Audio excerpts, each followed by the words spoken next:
সর্বশেষ বিষয় হচ্ছে জাকাতুল ফিতর। জাকাতুল ফিতর নিয়ে অনেক কথা, অনেক আলোচনা, এত সারা জীবনকে এগুলো নিয়ে আলোচনা করতে হয়। জীবনে একবার একটা শিক্ষা নিলে হয় না। রাসূলুল্লাহ সাল্লাল্লাহু আলাইহি ওয়াসাল্লাম ফিতরাকে ফরজ করেছেন।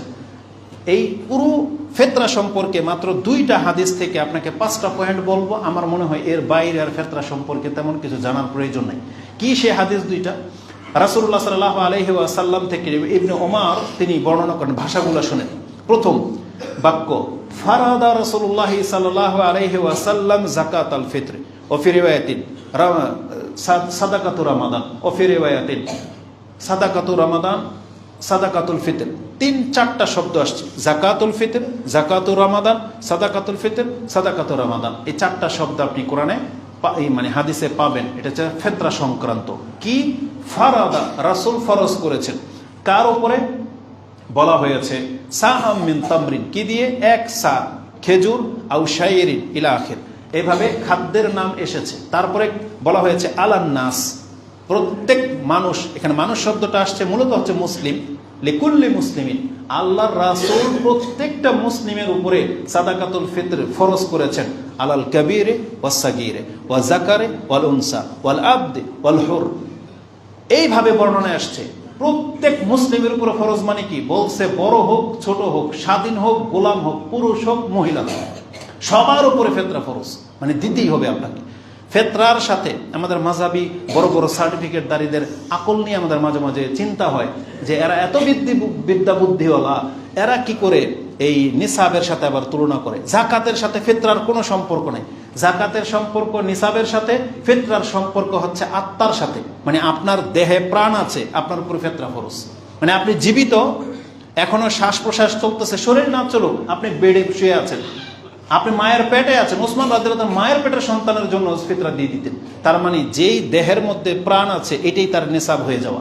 প্রাণওয়ালা প্রত্যেকটা ব্যক্তির উপরে ফিতরা ফরজ। কতগুলো মানে গালি, মানে যেহেতু আমাদেরকে সংযত বলা হয়েছে সিয়াম অবস্থায়, কতগুলো বাতিলপন্থী আছে, আবার নিজেদেরকে আহলে হাদিসও বলে, আবার বিভিন্ন ওই দলের নামগুলো নিলাম না, তারা ওই মাথা মোড়া কতগুলো মুফতি আছে, ওই কমেন্ট করে যে এই নির্বোধ, এটাই বুঝে না, সবার উপরে ফিতরা ফরজ হলে ফিতরা খাবে কে? বুঝেন, এই ভাষাগুলো বলতেছে। আর ও তো আমাকে জিজ্ঞেস করে কেন? ভাষাটা কার? বলেছে তো রাসূলুল্লাহ সাল্লাল্লাহু আলাইহি ওয়াসাল্লাম, যে ফারাদা রাসূলুল্লাহ সাল্লাল্লাহু আলাইহি ওয়াসাল্লাম। সাহাবী বলতেছে যে রাসূল ফরজ করেছেন, ওর উপরে ফিতরা ফরজ। এটা কি সঠিক মাসলা নাকি ভুল? তাহলে ওর উপরে যদি ফরজ হয়, ও দিবে কি না দিবে ও আমাকে কেন জিজ্ঞেস করে? ও রাসূল কি জিজ্ঞেস করো যে ওর ফিতরা কিভাবে হবে? রাসূল তো বলেই দিয়েছে। তো ওর ফিতরার বাপ দিবে, গোলামের ফিতরা কে দিবে? ওর মনিব দিবে। স্ত্রীর যদি স্ত্রী ফিতরা স্ত্রী দিবে, না হলে স্ত্রীর স্বামী দিবে, না তার বাপ দিবে। মানে কেউ না কেউ পুরা করবে। এটা তো ইঙ্গিতই করে দেওয়া হয়েছে যেহেতু আলা সাগীর, ছোটর উপরে ফিতরা ফরজ, তাহলে ওর ফিতরাটা কে দিবে? ওর বাপ দিবে। আর আমি বলবো আমাদের যুবক যুবতীদেরকে বা সমস্ত ভাইদেরকে, যারা 100 টাকায় বার্গার কিনে খায়, যারা মোবাইলে ইন্টারনেট 300-400 টাকার ইন্টারনেট কিনে ফেসবুক চালাইতে পারো, তো তোমার ফিতরা তোমার বাপ কেন দিবে? এটা একটা ইবাদত, ইবাদত না? তাহলে যার ফিতরাটা সে দিলে নেকিটা সে পাবে। তোমার ফিতরা তোমার বাপ দিলে নেকি তোমার বাপ নিয়ে গেল। তো তোমরা কি করো? কোন এমন যুবক আছে যে ব্যক্তির কাছে আড়াই থেকে 3 কেজির চাউলের টাকা নাই, 300 টাকা নাই? কোন যুবক আছে এরকম? তাহলে কেন তারা এগুলো বোঝে না? কারণ ইবাদতের প্রতি কেন আমাদের অন্তর ঝোঁকে না? প্রত্যেকটা মহিলার উচিত নিজের ফিতরা নিজে দেয়া, প্রত্যেকটা যুবক যুবতীর উচিত নিজের টাকায় নিজের ফিতরা দেয়া, কারণ এটা সে নেকিটা পেয়ে যাবে। এটা তো ফরজ একটা ইবাদত। আর কত চমৎকার রাসূলুল্লাহ সাল্লাল্লাহু আলাইহি ওয়াসাল্লাম বলেছেন, তুহরাতুল লিসাইম মিনাল লাগwi ওয়ার রাফাস। একজন সায়েম ব্যক্তি সিয়াম থাকা অবস্থায় যে লাগু, অনর্থক নিরর্থক ফাহিশা কাজগুলো করে ফেলেছে, কথাগুলো বলে ফেলেছে, এই মাত্র 3 কেজি চাউলে আল্লাহ তার 1 মাসের সিয়ামকে পবিত্র করে দেবে। এটা কত বড় ব্যাপার! সংখ্যা কম, 3 কেজি চাউল মাত্র, কিন্তু এটার মানটা কত যে আপনার আমার ত্রুটিগুলাকে আল্লাহ মাফ করে দেবে। আর অত মাতুল্লিল মাসাকিন, আর এটা ঈদের নামাজের যাওয়ার আগেই মিসকিনদের ঘরে খাদ্যে পৌঁছে যাবে। এটা হচ্ছে ফিতরার হিকমা। তাহলে আমাদেরকে এই হাদিস 2টা সম্পর্কে অবগত করে দেওয়া হয়েছে। এতে 4-5টা বিষয় আছে। 1, ফিতরা প্রত্যেকের উপরে ফরজ। কে দিবে? যার নাই সে দিবে না।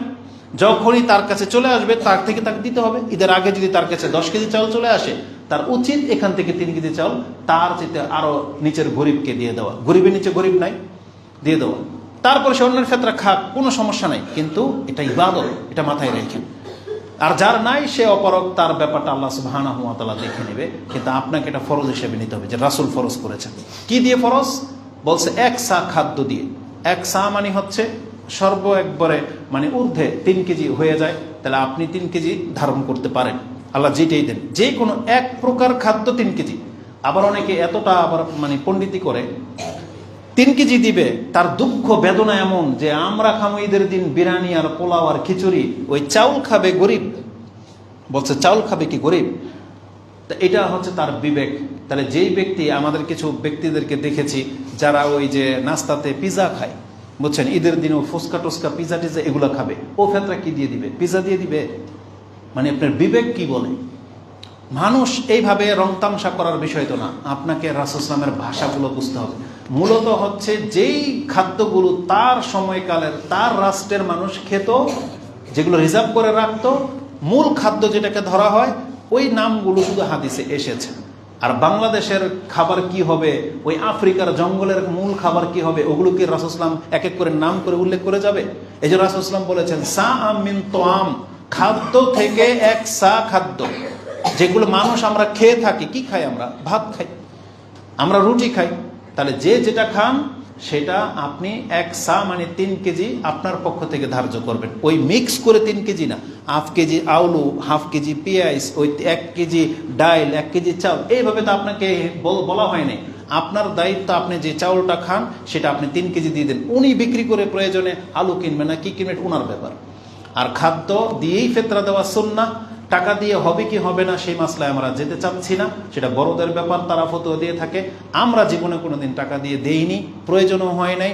যদি কোনোদিন এমন সিচুয়েশন আসে যেখানে মানুষ খাদ্য নেবে না, টাকাই লাগবে তার, সেটা আমাদের ওলামাদের ফতোয়ার উপরে ভিত্তি করে পরে সিদ্ধান্ত নেওয়া যাবে। কিন্তু বর্তমানে পরিস্থিতি এমন হয় নাই, এখন বর্তমানেও খাদ্য নেওয়ার মতো পরিস্থিতি আছে।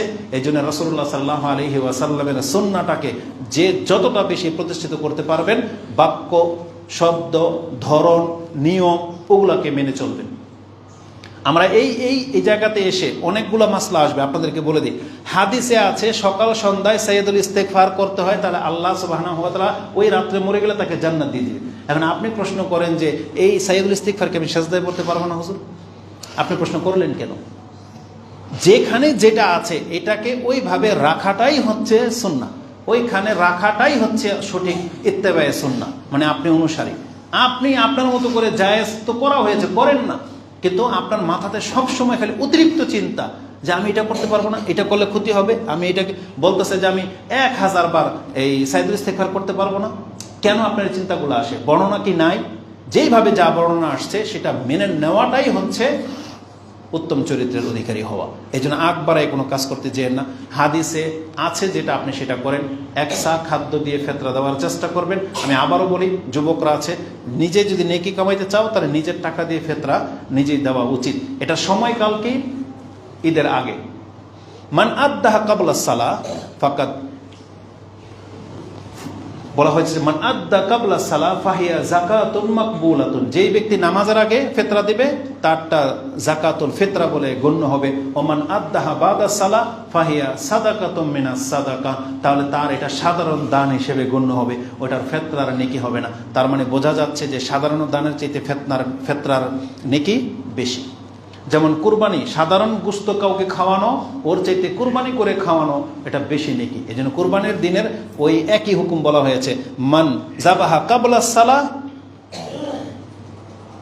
বলা হয়েছে যেই ব্যক্তি কুরবানির আগে কুরবানি করলো, ফাহিয়া না, সেটা হচ্ছে লাহমুন, মানে তার নিজের খাদ্যের গোশত হয়ে গেল। ওমান যাবাহা বাদা সালাহ ফাকাদ তাম্মা নুসুকুহু ওয়া আসাবা সুন্নাতাল মুসলিমিন, এটা আছে যে যেই ব্যক্তি নামাজের পরে কুরবানি করলো সেই ব্যক্তি কুরবানি পূর্ণ করলো এবং সে মুসলিমদের সুন্নাহ অনুযায়ী রইল। ঠিক ফিতরার একই ভাষায় হাদিস এসেছে যে নামাজের আগে দিতে হবে, পরে দিলে নষ্ট হইল না, মানে আপনার এটা সাধারণ দানের নেকি হবে, কিন্তু ফিতরার নেকিটা আপনি আর পেলেন না। এই জন্য রমজান এই ঈদের নামাজের যাওয়ার আগেই আপনাকে পুরা করে দিতে হবে। এই ক্ষেত্রে সতর্কতা মূলত কেউ যদি 1 দিন কি 2 দিন আগে জমা করে দেন, এবং কেউ যদি এটা জমা রাখেন, যেমন আজকে এই মসজিদের কমিটি বিভিন্ন জায়গায় আমরা দেখেছি আহলে হাদিস অঞ্চলগুলোতে একটা মসজিদে সবার ফেতরা কালেকশন করা হয়, মানে এগুলোকে রিজার্ভ নেওয়া হয় এক সপ্তাহ আগে থেকেই। এটাও জায়েজ পন্থা, জায়েজ। কেননা ওই যে আয়াতুল কুরসির যে হাদিসে সেখানে ওই বাইতুল মালের মধ্যে জাকাতের মাল রিজার্ভ রাখার কথা আছে, যেখান থেকে শয়তান খেজুর চুরি করেছিল, তখন আয়াতুল কুরসি শিক্ষা দিয়েছিল শয়তান। এই ঘটনাটা ফিতরা কেন্দ্রিকই রয়েছে। তার মানে বোঝা যাচ্ছে যে আপনি চাইলে 2, 3, 4 দিন আগে থেকেই রিজার্ভ করে নিতে পারেন। তবে এই ক্ষেত্রে ওলামাদের একটা ফতোয়া হলো, আপনি যে দায়িত্ব নিলেন আপনার দায়িত্ব ঈদের আগে এগুলোকে প্রচার করে দিবেন। এখন কেউ যদি বলে যে আমি ঈদের পরে আসবো, তো তার নামে পার্সেল রেখে এটাকে আউট সরাই ফেলে দিন, মানে এটা দেওয়া হয়ে গেছে। এভাবে আপনি করতে পারেন, তবে গরিমসি করবেন না, যেটা অনেক মোরলরা করে থাকে নাকি, তারা ফেতরা কালেকশন করে বন্টন করে ঈদের 1 সপ্তাহ পর। এটা সুন্নাহর খেলাফ, এটা চলবে না, এমনটা করবেন না। এমন দায়িত্বহীনতা থেকে তারা আপনি নিজের ফেতরা নিজে আদায় করে দেন, কারো হ্যান্ড ওভার করবেন না। এখন ফেতরা কি একজনকে দিতে হবে নাকি আপনার 3 কেজি চাউল 30 জনকে দিবেন? যেভাবে আপনার খুশি, প্রয়োজন অনুযায়ী। একজনকে যদি সব দিতে হয়, আমাদের ফ্যামিলির 5 জন 15 কেজি চাউল যদি একজনকে দিতে হয়, প্রয়োজন হয় দিয়ে দিবেন একজনকে। যদি মনে হয় যে না অনেক গরিব 1 কেজি করে দিতে হবে, তাহলে আপনি জমা করে বন্টন করে দিয়ে দিবেন। এগুলো নিয়ে কোনো কথা নাই। তবে এর সাথে অতিরিক্ত যদি আপনি কিছু দিতে চান, ফেতরার মতো করে দেন। আপনার দরদ বেশি যেহেতু, তাহলে আপনি জাকাত থেকে কিছু টাকাও দিয়ে দেন। আর অতিরিক্ত যেহেতু আপনার মন বড়, এই জন্য আপনি পোলাও চাউল, তেল, ঘি, মরিচ যা লাগে ওটা দিতে পারেন, কিন্তু এটা ফেতরা হিসেবে গণ্য হবে না। ফেতরা কোনটা হবে? যেটা আপনার 2.5 বা 3 কেজি চাউল, ওটার সাথে আপনি যা পারেন দেন। গরুর গোশত দেবেন, খাসির গোশত দেন, কোনো আপত্তি নেই, কিন্তু এটাকে ফেতরা বলে আপনি গণ্য করতে পারবেন না, এটা উচিত হবে না। আল্লাহ আমাদেরকে তৌফিক দান করুন। আকুলু লিকাউলি হাযা আস্তাগফিরুল্লাহ লি ওয়া লাকুম ওয়া লিসাইরিল মুসলিমিন ফাস্তাগফিরু ইন্নাহু হুয়াল গফুরুর রহিম। কিছু বলবেন?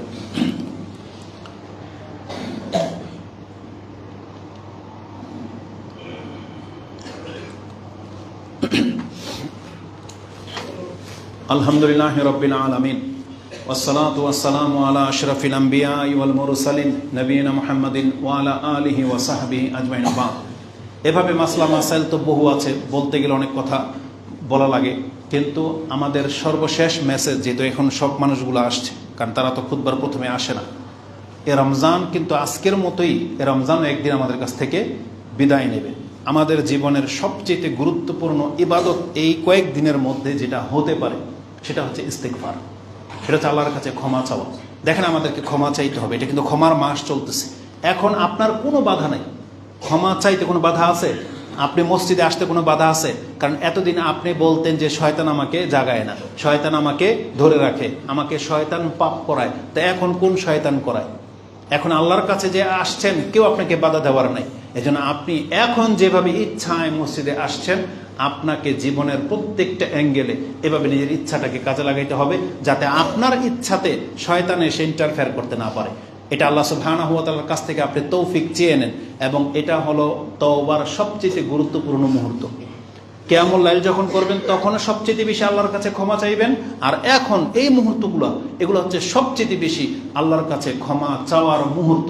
আর আল্লাহ সুবহানাহু ওয়া তাআলা নিজেও বলেছেন, মুক্তি পেতে হলে, সফল কাম হতে হলে তওবা ছাড়া, ক্ষমা চাওয়া ছাড়া বিকল্প কোনো পথ নাই। আল্লাহ বলছেন, ওয়াতুবু ইলাল্লাহি জামিআন আইয়ুহাল মুমিনুন লাআল্লাকুম তুফলিহুন, যেটা আপনি সূরা নূর 24 নম্বর সূরার 31-এ পেয়ে যাবেন। আল্লাহ আমাদের সমস্ত মুসলিমকে আল্লাহর কাছে তওবা এবং ক্ষমা চাইতে বলেছে।